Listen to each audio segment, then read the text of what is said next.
ऋषभदेव भगवान से लोगों ने पूछा, इस मानव जीवन का लक्ष्य क्या होना चाहिए?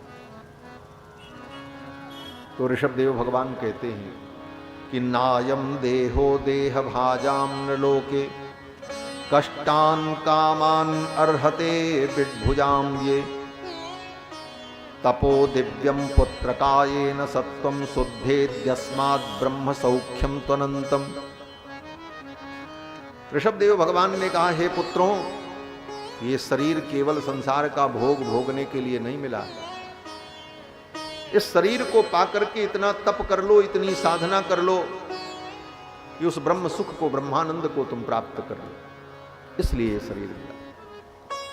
लोगों ने पूछा, उस ब्रह्मानंद को पाने के लिए क्या करना पड़ेगा? तपस्या में हमारी प्रवृत्ति कैसे होगी? तो ऋषभदेव भगवान कहते हैं कि महत् सेवाम द्वार माहुर विमुक्ति ही। एकदम फैक्ट सूत्र बता रहे हैं हमारा ऋषभदेव भगवान। ज्यादा बहुत दिमाग लगाने की जरूरत है। इस जीवन को पाकर के ब्रह्मानंद को पालो। ब्रह्मानंद को पाने के लिए क्या करें? तो ऋषभदेव भगवान कहते हैं महत् सेवाम द्वार माहुर विमुक्ति। महापुरुषों की सेवा करो। जो संत हैं, महापुरुष हैं, आचार्य हैं, उनके चरणों का आश्रय लो। प्रश्न हुआ, महापुरुष कौन है? तो कहते महांतस्ते समचित्ताः, जो समदर्शी है, प्रशांताः विमन्यवः सुहृदः साधवो ये। बोले ऐसे महापुरुषों का संग मिल जाएगा जीवन में, तब क्या होगा? तो ऋषभदेव भगवान कहते हैं कि अगर जीवन में तुम्हें महापुरुष मिल गए और उन महापुरुषों ने तुमको अपना मान लिया, उनके अपनत्व को तुमने प्राप्त कर लिया अपने व्यवहार से, अपनी श्रद्धा से, अपनी निष्ठा से, तो बिना प्रयास के ही तुमको मेरे चरणों की प्रीति प्राप्त हो जाए, मेरे चरणों की भक्ति तुम्हें मिल जाएगी।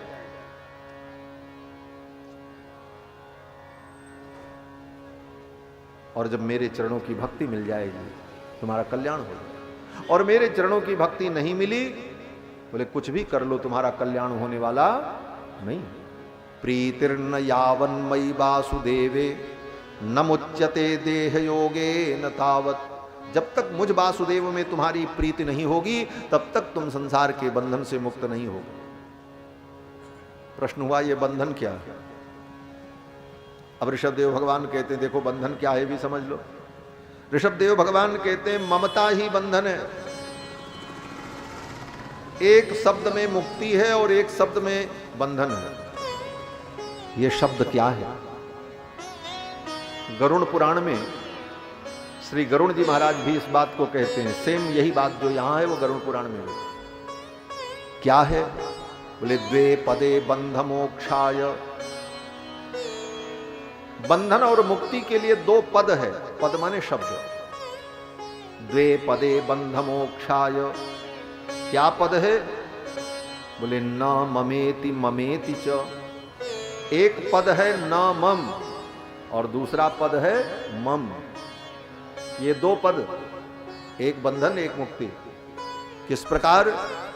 तो गरुड़ जी कहते हैं कि ममेति बध्यते जंतुर। ये जीव संसार में माया के बंधन में बंधा क्यों है? बोले मम के कारण, एक शब्द के कारण, बस मम। मम माने मेरा, और इसी ने बांध रखा है सबको। घर किसका? बोले मेरा। बेटा किसका? बोले मेरा। ये चीज किसकी? बोले मेरी।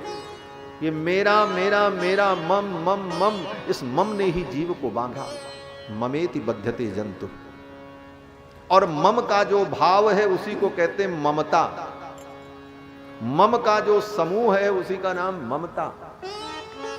ममत्व की अनेकता ही ममता है।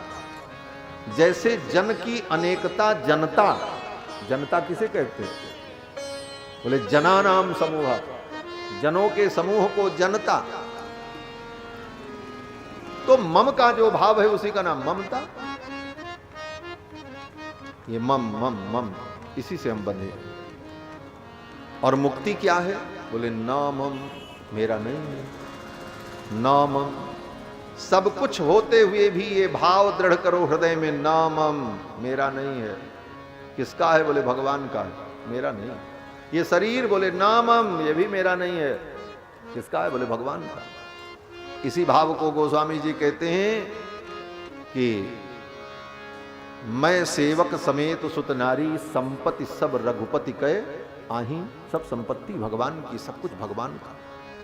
ये शरीर भी मेरा नहीं है। ये नमम का भाव। इसीलिए मंत्र में आपने कभी देखा होगा, हमेशा आप लोग अनुभव करते हैं, कोई भी भगवान का मंत्र हो उसमें एक पद होता है नमः। बिना नमः पद के मंत्र नहीं होता। चाहे शंकर जी का मंत्र हो तो नमः शिवाय, पहले नमः रहेगा, शिवाय बाद में आएगा। राम जी का मंत्र होगा तो रामाय नमः, नमः रहेगा। नारायण का मंत्र हो तो नमो नारायण, नमो पहले आएगा। ये नमः पद क्या है? किसी भी मंत्र में एक पद होता है नमः और दूसरा पद होता है उस इष्ट देवता का नाम, और उस नाम में चतुर्थी विभक्ति। इसको समझना बहुत गंभीर बात है। जब रहस्य ग्रंथों को पढ़ेंगे तब ये बातें मिलती हैं। दो शब्द होता है, नमः और देवता का नाम और चतुर्थी विभक्ति। और कहा जाता है इसी मंत्र को जपो, रामाय नमः, रामाय नमः, शिवाय नमः, गणेशाय नमः, जो भी मंत्र। तो वहां पर चिंतन क्या करना? बोले नमः शब्द जो है उसका एक अर्थ तो नमस्कार है, नमः माने प्रणाम। लेकिन नमः का दूसरा एक अर्थ जो ग्रहण किया जाता है भक्ति के सिद्धांत में, न मह, मह माने मेरा, न मेरा नहीं है, नमः। तब किसका है? बोले रामाय, चतुर्थी विभक्ति है। और चतुर्थी विभक्ति को क्या कहते हैं व्याकरण में? कर्ता, कर्म, करण और संप्रदान। चतुर्थी विभक्ति को क्या कहते हैं? संप्रदान। और संप्रदान का मतलब होता है सम्यक रूप से प्रदान कर देना। जो कुछ है वो सब भगवान को हमने प्रदान कर दिया। रामाय, कृष्णाय, गोविंदाय, नाम मेरा नहीं। यह अनुसंधान होना चाहिए मंत्र का जप करते समय। रामाय नमः, खाली रामाय नमः, रामाय नमः जपो, ठीक है, भगवान का नाम है, कल्याण करेगा, लेकिन अर्थानुसंधान इसका क्या करना है? बोले राम जी का मंत्र जपो, रामाय नमः, तो ये अनुसंधान करो, मेरा कुछ नहीं है, नामः किसका है? बोले रामाय। गोविंदाय नमः, बोले मेरा कुछ नहीं है, सब गोविंद का है। यह बार बार जब अनुसंधान होता है तब नमम का भाव सिद्ध होता है, नामम मेरा नहीं। इसीलिए पूजा पाठ में भी जब कोई पूजा संपन्न होती है तो अंत में यही कहा जाता है, कृष्णाय इदम नमम, मेरा नहीं है। ऋषभदेव भगवान ने कहा यही मुक्ति और बंधन का हेतु। मोह किया, ममता किया, मेरा है, ये मेरा है, ये ममता आई तो बंधन होगा। और ये ममता ही सारे दुख का मूल है, ये मोह ही सारे दुख का मूल है। मोह सकल व्याधिन कर मूल आते ही ते पुण्य उपजई बहुशोध। ऋषभदेव भगवान ने अपनी प्रजा को बड़ा सुंदर उपदेश किया। एक दिन ऋषभदेव भगवान इसी प्रकार भारत में भ्रमण करते हुए उत्तर से लेकर दक्षिण तक भ्रमण करते रहे, जंगलों में, पहाड़ों पर।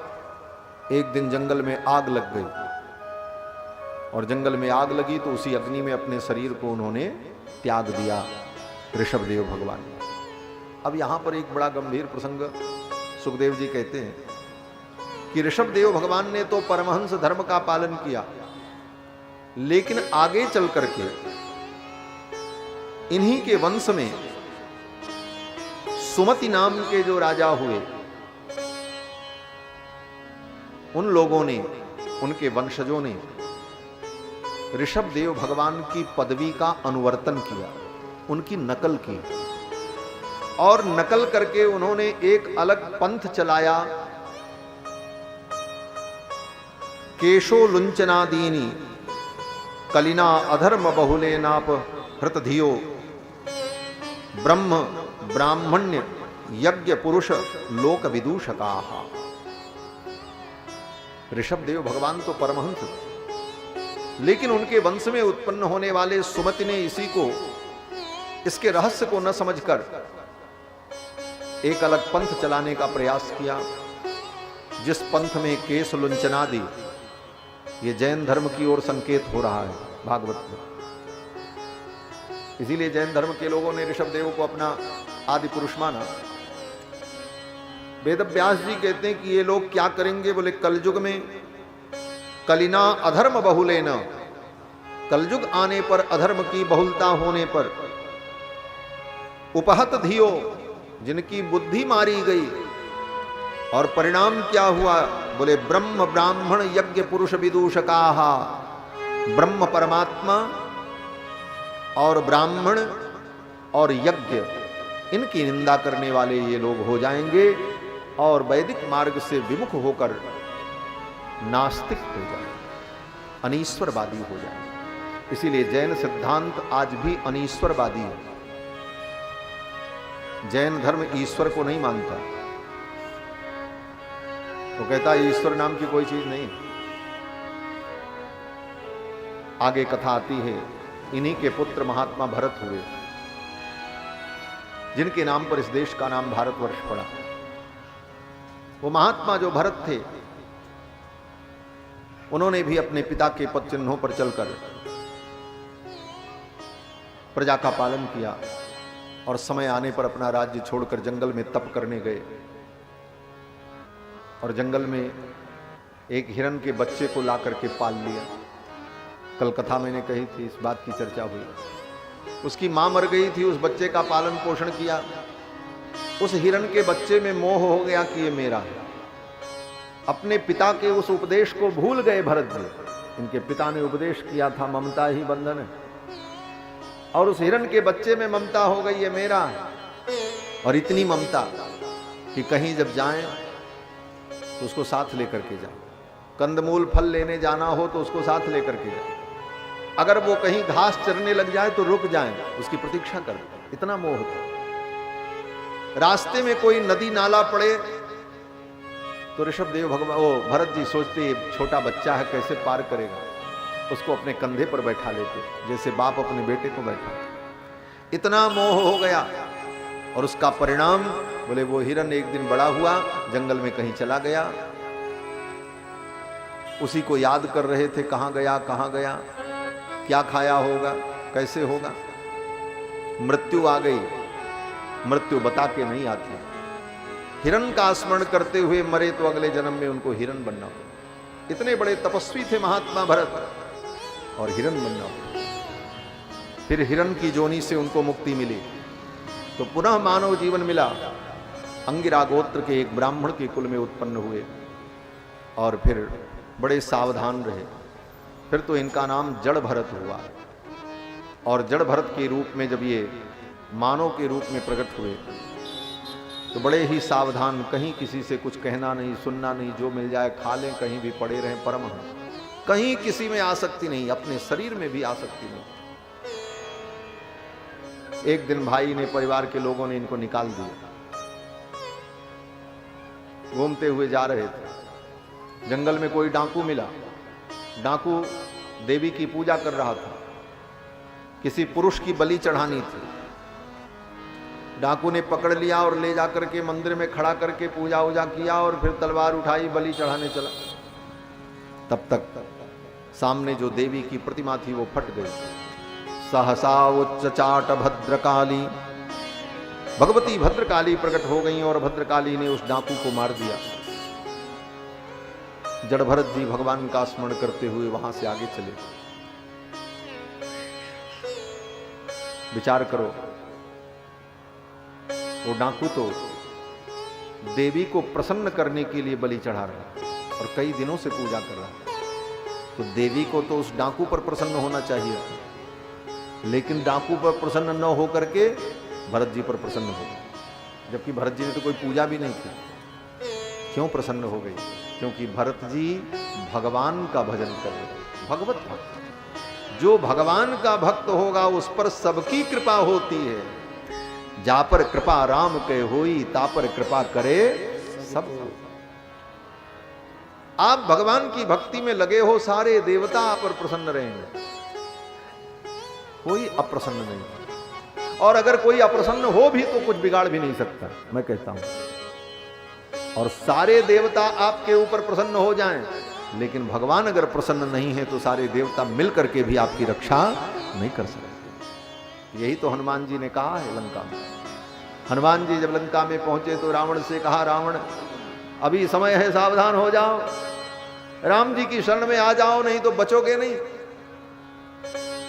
रावण ने कहा, मैंने इतने देवताओं को पूजा है, ये सब किस दिन काम आएंगे?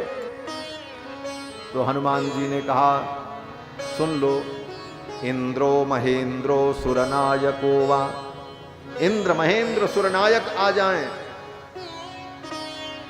ब्रह्मा स्वयंभू चतुराननो वा, ब्रह्मा स्वयंभू चतुरानन आ जाएं, भगवान शंकर आ जाएं, शंभु पिनाकी त्रिपुरांतको वा, भगवान शंकर त्रिपुरांतक आ जाएं धनुष बाण लेकर, अपने पिनाक को लेकर के पिनाकी भगवान शंकर भी आ जाएं, तो स्थातुम न सकता है युधि राघवस्य। रघुनंदन जब अपना धनुष लेकर सारंग पाणी रघुनंदन खड़े होंगे तो ये सब उनके सामने कोई नहीं टिक पाएंगे। रावण क्या समझते हो? तुम उनकी शरण में आ जाओ। हनुमान जी ने, हमारे वेदांत देशिक स्वामी जी महाराज एक बड़ी अद्भुत बात कहते हैं। एक ही पंक्ति में शास्त्र का सार कह दिया। श्री वेदांत देशिक स्वामी जी महाराज वड़क्कलई परंपरा के महान आचार्य हैं। भगवान नारायण के वैकुंठ का जो घंटा है उसके अवतार हैं। सजयतु भगवान विष्णु घंटा अवतार है। वो वेदांत देशिक स्वामी जी महाराज कहते हैं भगवान से प्रार्थना करते हुए कि त्वयि प्रवृत्ते मम किम प्रयासई, हे प्रभु अगर आप मेरी रक्षा करने के लिए प्रवृत्त हैं तो मुझे कोई प्रयास करने की जरूरत नहीं। त्वयि प्रवृत्ते मम किम प्रयासई। और फिर अगली लाइन में कहते हैं त्वयि अप्रवृत्ते मम किम प्रयासई। और अगर आप मेरी रक्षा करने में प्रवृत्त नहीं है तो मेरे प्रयास का क्या मूल्य? दोनों स्थिति में जीव के प्रयास का कोई मूल्य नहीं है। अगर भगवान आपकी रक्षा में प्रवृत्त हैं तो आपके प्रयास की कोई आवश्यकता नहीं, और अगर वो आपकी रक्षा में प्रवृत्त नहीं है तो आपका प्रयास दो कौड़ी का है, उसका कोई मतलब नहीं।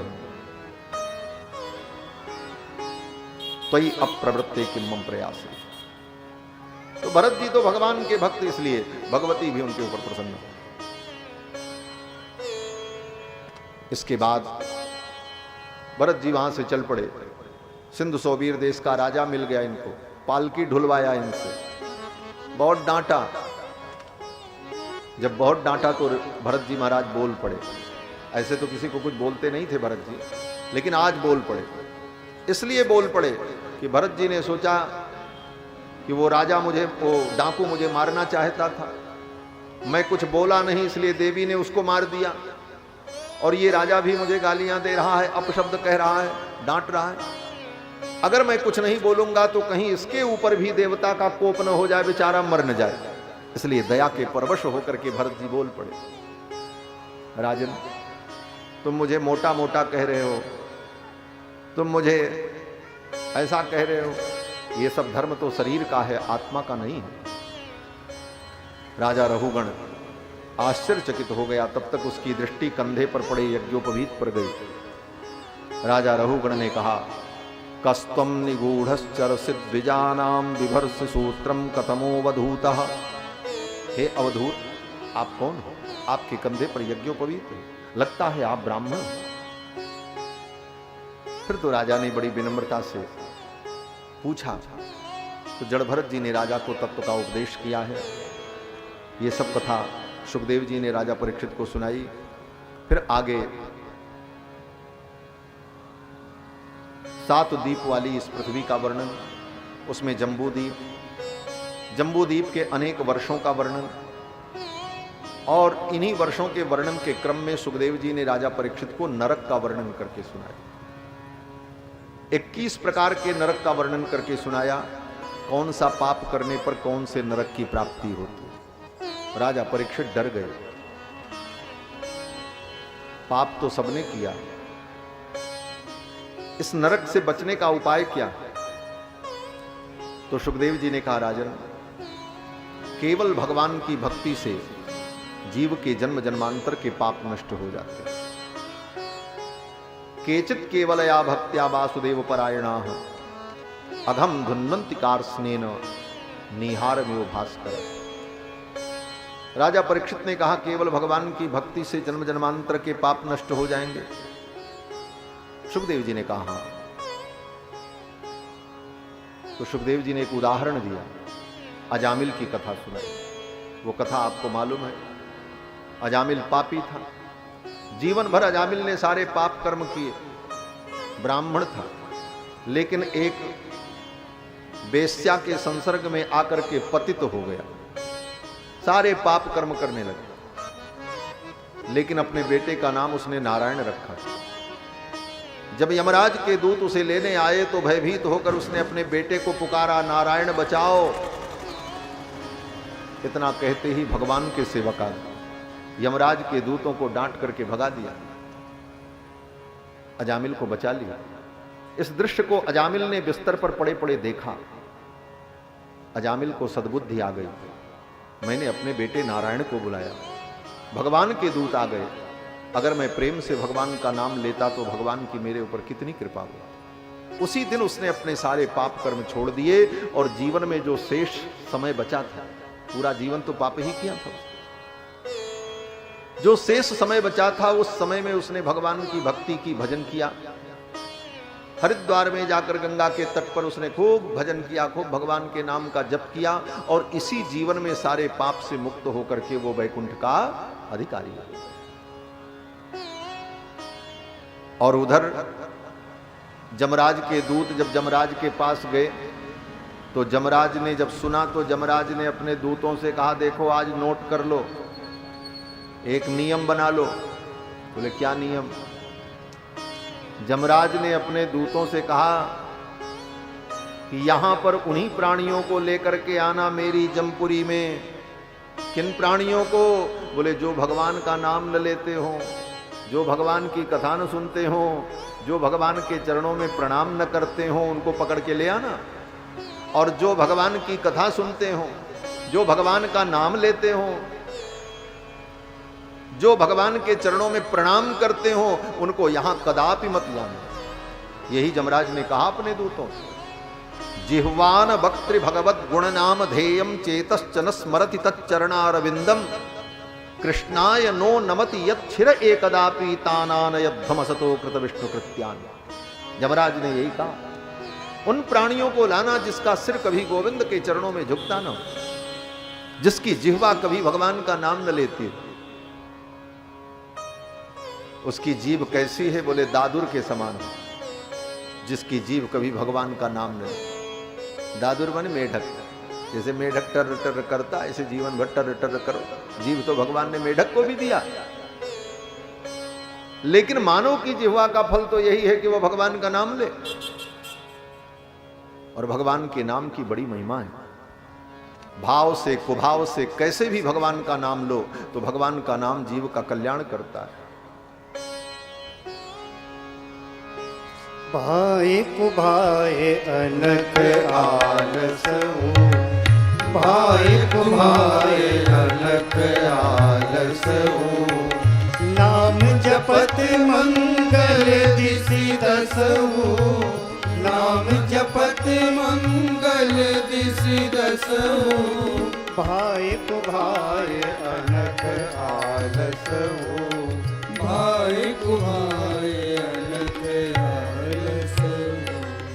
भगवान का नाम कैसे भी लो, भाव से कुभाव से कैसे भी भगवान का नाम लो, कल्याण होगा। उल्टा भी लो तो कल्याण होगा।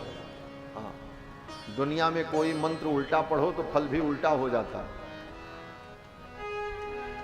एक महात्मा कहते थे, कोई व्यक्ति था, उसकी पत्नी बीमार थी, पंडित जी के पास गया, बोले महाराज कोई उपाय बताओ, बहुत दवा की, पत्नी ठीक नहीं है।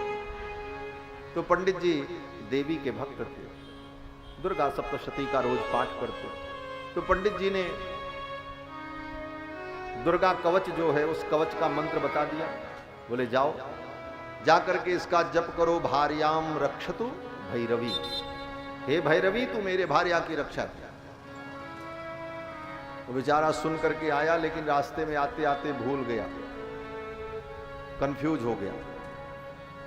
आया तो मंत्र का जप क्या करने लगा, बोले भार्याम भक्षतु भैरवी, भार्याम भक्षतु भैरवी, भार्याम भक्षतु भैरवी।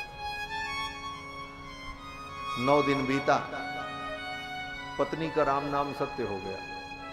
रोता चिल्लाता पहुंचा, बोले महाराज क्या आपने किया, क्या मंत्र बता दिया, बचने को कौन कहे, तो मर गई। पंडित जी ने कहा मंत्र तो मैंने ठीक बताया था, गड़बड़ी तुमसे हुई होगी। क्या जपा तुमने? बोले महाराज हम तो यही जप रहे थे, भार्याम भक्षतु भैरवी, भार्याम भक्षतु भैरवी। पंडित जी ने कहा तो ठीक है तो हुआ, भार्या का भक्षण कर लिया भैरवी ने, काम खत्म। बोले महाराज इसका अर्थ क्या होता? पंडित जी ने कहा भक्षतु का अर्थ होता भक्षण करना, और हमने तुमको रक्षतु बताया था, रक्षण करना। तुमने कहा बोले महाराज हम इतना पढ़े लिखे होते तो फिर काहे को ऐसा होता, लेकिन हमारी भावना शुद्ध थी, हमारी भावना तो ये थी मेरी पत्नी ठीक हो जाए। पंडित जी ने कहा भावना तुम्हारी ठीक थी, लेकिन मंत्र गलत था, इसलिए फल उल्टा हो गया। तो मंत्रों में तो भावना भले तुम्हारी सही हो, लेकिन मंत्र गलत होगा तो फल गलत। हाँ, एक स्वर भी बिगड़ जाए तो मंत्र का अनर्थ हो जाता है। स्वरतो वर्णतो मिथ्या प्रयुक्तो न तमर्थमा, सवाग वज्रो जजमानम हिनस्त, यथेंद्र शत्रु स्वरतो पर आधार। भागवत में कथा है, एक स्वर गड़बड़ हो जाए तो अर्थ का अनर्थ। लेकिन भगवान का नाम, बोले भगवान का नाम महामंत्र है। मंत्र और महामंत्र, मंत्र में तो कोई गड़बड़ी हो जाएगी तो उल्टा फल होगा, लेकिन महामंत्र, बोले महामंत्र पूरा उल्टा हो जाए लेकिन फल जो है वो सही ही होगा, चिंता की कोई बात नहीं। भगवान का नाम क्या है? बोले महामंत्र। महामंत्र जो ही जपत महेशु काशी मुकुति हेतु उपदेश। और भगवान का नाम अगर उल्टा भी जपो तो कल्याण हो जाए। सीधा की कौन कर? वाल्मीकि जी ने उल्टा ही तो जपा, राम के जगह पे क्या जपा? मरा। उल्टा नाम जपत जग जाना, वाल्मीकि भय ब्रह्म समाना। राम बिहाय मरा जपते, बिगड़ी सुधरी कवि कोकिल हो। राम के जगह पर मरा कह करके भी कल्याण। तो भगवान का नाम तो कैसे भी लो, भगवान का नाम कल्याण कर। एक कथा है, एक कोई मलेच्छ था, मैदान में गया शौच औच करने, नित्य क्रिया करने। तब तक कहीं से एक सूअर आ गया और सूअर ने उसको मारा। तो मलेच्छ के लिए तो सूअर हराम होता। उस मलेच्छ ने कहा हराम ने मारा, और जैसे ही कहा हराम ने मारा तब तक बेचारा मर गया। हराम कह करके मरा, और उस हराम में राम शब्द आ गया, इसलिए उसको भी परम गति की प्राप्ति हो। ये भगवान के नाम की। हराम कह करके तर गया, जवन हराम राम कही तर गए सदन कसैया। भगवान के बहु सोच पोच, अल्पतो अवधि जीवता में बहु सोच पोच, करीबे को बहुत कुछ काह काह कीजिए। पारना पुराणन को वेदहूं को अंत नहीं, वाणी तो अनंत मन कहां कहां दीजिए। काव्य की कला अनंत छंद को प्रबंध बहु, राग तो रसीली रस कहां कहां पीजिए। सब बातन की एक बात तुलसी बताए जात, जन्म जो सुधारा चाहो राम नाम लीजिए। जन्म जो सुधारा चाहो राम नाम। भगवान का नाम। और पूरे रामायण में भगवान का नाम ही तो है। गोस्वामी जी से किसी ने पूछा आपके रामायण में क्या है? गोस्वामी जी ने कहा केवल भगवान का नाम है और कुछ नहीं। यही मह रघुपति नाम उदारा, अति पावन पुराण श्रुति सारा। अजामिल की कथा के माध्यम से सुखदेव जी ने राजा परीक्षित को भगवान के नाम की महिमा का वर्णन सुनाया। फिर 6वें स्कंद में वृत्रासुर की कथा सुनाई। वृत्रासुर भगवान का परम भक्त था। मरते समय भगवान की बड़ी सुंदर स्तुति की और भगवान का स्मरण करके भगवान को प्राप्त हो गए। आगे 7वें स्कंद में सुखदेव भगवान ने राजा परीक्षित को भक्त प्रहलाद की कथा सुनाई। 7वां स्कंद पूरा अकेले प्रहलाद जी का चरित्र है। 7वें स्कंद में केवल प्रहलाद जी का चरित्र। परम भागवत श्री प्रहलाद जी महाराज हिरण्यकश्यपु के पुत्र। पिता ने इनको मारने का बहुत उपाय किया। तुम मेरी भक्ति करो, भगवान की भक्ति मत करो। अंत में एक दिन जब हिरण्यकश्यपु सारे उपाय करके थक गया प्रहलाद जी को मारने का, तो हिरण्यकश्यपु ने क्रोध में प्रहलाद से कहा, प्रहलाद अब मैं तुझसे बाद में निपटूंगा, पहले मैं तेरे भगवान से निपट लूं। कहां है तेरा भगवान बता। प्रहलाद जी ने कहा मेरे भगवान तो सब जगह है। बोले सब जगह? प्रहलाद जी ने कहा अंतर बहिश्च तत्सर्वम व्याप्य नारायण स्थितः। अंदर बाहर सब जगह व्याप्त। हिरण्यकश्यपु ने कहा इस खंभे में भी भगवान है? प्रहलाद जी ने कहा जो भगवान सब जगह है वो इस खंभे में भी है। प्रहलादस्ति यदीश्वरो बद हरि सर्वत्र में दर्शय। हिरण्यकश्यपु ने कहा प्रहलादस्ति यदीश्वर, यदि ईश्वर है तो बद बताओ कहां है? तो प्रहलाद जी ने कहा सर्वत्र। वो सर्वत्र है। तो हिरण्यकश्यपु ने कहा दर्शय, मुझे दिखाओ। प्रहलादस्ति यदीश्वरो बद हरि सर्वत्र में दर्शय। हिरण्यकश्यपु ने कहा कहां दर्शय, कहां दिखावें तुमको? हिरण्यकश्यपु ने कहा स्तंभे, इस खंभे में। अगर वो सब जगह है तो इसमें क्यों नहीं दिख रहा है? प्रहलाद जी ने कहा हमको तो दिख रहा है। ज्यों ही प्रहलाद जी ने कहा हमको दिख रहा है, हिरण्यकश्यपु चौंक गया। अरे वो विष्णु आ तो नहीं गया? भीतर से तो डर ही रहा था। और तब तक हिरण्यकश्यपु ने सोचा वो विष्णु बड़ा मायावी है। इस खंभे में वो आ गया, मेरे बेटे को दिख रहा है, मुझे नहीं दिख रहा। और अपने सिंहासन से उठा, संवर्तयामास सोंगुलिहि, अपनी उंगलियों को ऐसे बटोरा और मुष्टिका प्रहार करने के लिए दौड़ा और जाकर के उस खंभे पर एक मुष्टिका का प्रहार, खंभा टूट गया। अब वो खंभा पत्थर का था कि लकड़ी का था, इसको लेकर के शास्त्र में बड़ी चर्चाएं हैं। दक्षिण भारत के विद्वान लोग तो कहते हैं वो खंभा लकड़ी का था। इसलिए नरसिंह भगवान का एक नाम है काष्ठपुत्र, काष्ठपुत्राय नमः।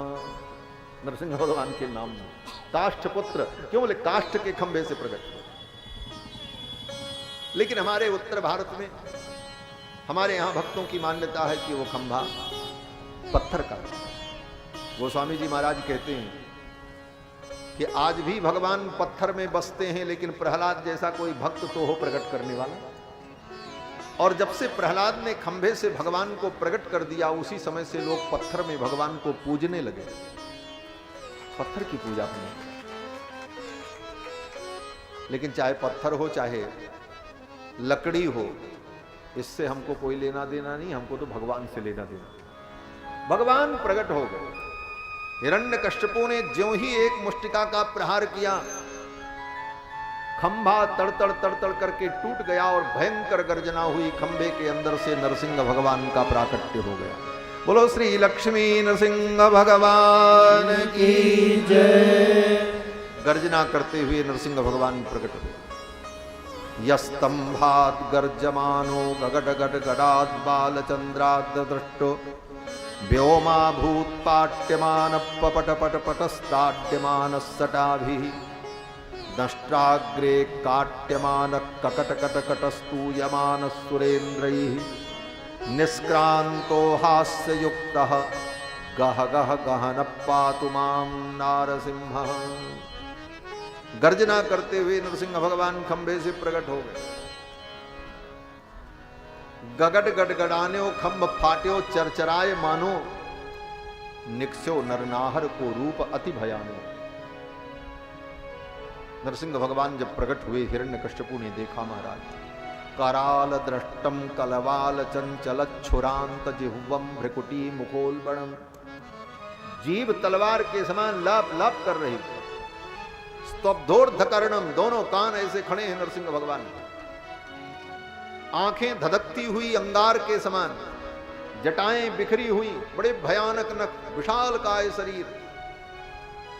गर्जंतम गर्जयंतम निज भुज पटलम स्फोटयंतम हरंतम क्रंदंतम रोषयंतम दिश दिश सततम संरभंतम हरंतम वीक्षंतम घूर्णयंतम करनिकर्षतैः। अब महाराज जिधर देख ले उधर तूफान आ जा रहा था, ऐसा भयानक क्रोध बना।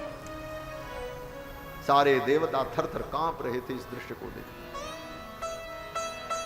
नरसिंह भगवान आगे बढ़े, हिरण्यकश्यपु को पकड़ लिया। कैसे पकड़ लिया?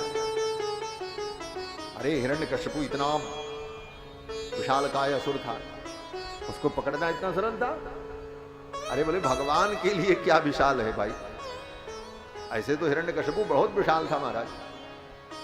हिरण्यकश्यपु के पुत्र प्रहलाद और प्रहलाद के पुत्र विरोचन और विरोचन का पुत्र राजा बलि और बलि का पुत्र बाणासुर, पांचवी पीढ़ी। हिरण्यकश्यपु के कान का जो कुंडल था उस कुंडल को प्रहलाद जी कभी कभी पहन लेते थे। उनके पुत्र जो हुए विरोचन वो नहीं पहन पाए, उस वजन को सहन नहीं कर पाए। और विरोचन के पुत्र बलि कभी कभी धारण करते। और बाणासुर बोले जो उनकी पांचवी पीढ़ी में हुआ वो बाणासुर उस कुंडल को पहन करके थोड़ी देर भगवान शंकर की पूजा करता था, फिर उस कुंडल को उतार के रख देता था। रावण बाणासुर के पास आया युद्ध करने के लिए, मैं तुमसे युद्ध करूंगा। बाणासुर ने कहा भाई रुको, हम पूजा कर लें तब युद्ध करें तुमसे। 10 हाथ वाला रावण, वो 20 हाथ वाला रावण, जिस रावण की कितनी बड़ी कहानी है, कितना बड़ा वीर था। वो रावण आया और रावण ने आकर के बाणासुर से कहा मुझे द्वंद्व युद्ध प्रदान करो, मैं तुमसे युद्ध करूंगा, मैं युद्ध मांगने आया हूं। बाणासुर ने कहा मैं पूजा कर लूं तब युद्ध करूं, और तुमको बहुत जल्दी है तो मेरा एक काम करो। बोले क्या? बाणासुर ने कहा वो मेरे प्रपितामह का जो कान का कुंडल रखा है उस कुंडल को पहन करके मैं पूजा करता हूं, उस कुंडल को तुम लेकर के आओ, मैं धारण कर लूं, पूजा कर लूं, फिर मैं तुमसे युद्ध करूं। रावण गया उस कुंडल को उठाने के लिए, 1 हाथ 2 हाथ 3 हाथ 4 5 10 20 20 भुजाओं लगा करके भी वो रावण कुंडल उठा नहीं पाए, जिस कुंडल को हिरण्यकश्यपु अपने कानों में धारण करता है। रावण ने सोचा जिस कुंडल को मैं अपनी 20 भुजाओं के द्वारा उठा नहीं पाया, उस कुंडल को कानों में पहन करके बाणासुर पूजा करता है भगवान शंकर की, मैं क्या इससे युद्ध करूंगा। रावण चुपचाप वहीं से उल्टे पांव लौट करके चला गया। बाणासुर प्रतीक्षा करता रहा कि रावण अब कुंडल लेकर के आएगा तब हम पूजा शुरू करें। बहुत देर हो गई, मुहूर्त बीतने लगा तो बाणासुर ने अपने सेवकों से कहा भाई वो 20 हाथ का और 10 सिर वाला जो अद्भुत प्राणी आया था केकड़ा के समान, वो कहां गया? सेवकों ने कहा महाराज वो तो कब का चला गया। अच्छा, तब जाकर के बाणासुर ने अपने हाथों से कुंडल को उठा करके कान में पहना और भगवान शिव की पूजा की, और उस कुंडल को हिरण्यकश्यपु अपने कानों में धारण किया। कल्पना करो, उसी का भाई था हिरण्याक्ष, जिसने सारी पृथ्वी को फुटबॉल के समान उठा लिया और लेकर के चला गया। और भगवान नरसिंह ने उसको कैसे पकड़ा? बोले जैसे बिल्ली किसी छोटे से चूहिया को छोटे से चूहे के बच्चे को बिल्ली अपनी मुट्ठी में पकड़ ले, उसी प्रकार नरसिंह भगवान ने हिरण्यकश्यपु को ऐसे ही पकड़ा, एक बार में कच्च से उठा लिया और लाकर अपनी जंघाओं पर लिटाकर नरसिंह भगवान ने उसकी सारी प्रतिज्ञाएं उसे याद दिलाई और अपने नख के द्वारा नरसिंह भगवान ने हिरण्यकश्यपु के वक्षस्थल को विदीर्ण कर दिया। वक्षस्तस्य विदारयन् निजनखैः वात्सल्यमापादयन् आर्तत्राणपरायणः स भगवान् नारायणो मे गतिः। नखांकुरोत्पाटित हृत्सरोरुहम्, अपने नखों के द्वारा भगवान ने हिरण्यकश्यपु के वक्षस्थल को विदीर्ण कर दिया, उसकी आंतों को बाहर निकाल लिया, पेट फारी के फर्र सर्रते आंत निकाली, सारी आंतों को बाहर निकाला। और जब पेट को फाड़ा नरसिंह भगवान ने, पेट फटने पर जो खून का छींटा उड़ा, उस खून के छींटे से नरसिंह भगवान का मुख खून से लथपथ हो गया। नरसिंह भगवान की जो जटाएं थी, उन जटाओं से खून टपकने लगा। इस भयानक रूप को देखकर सभी देवता कांपने लगे। बड़ी लंबी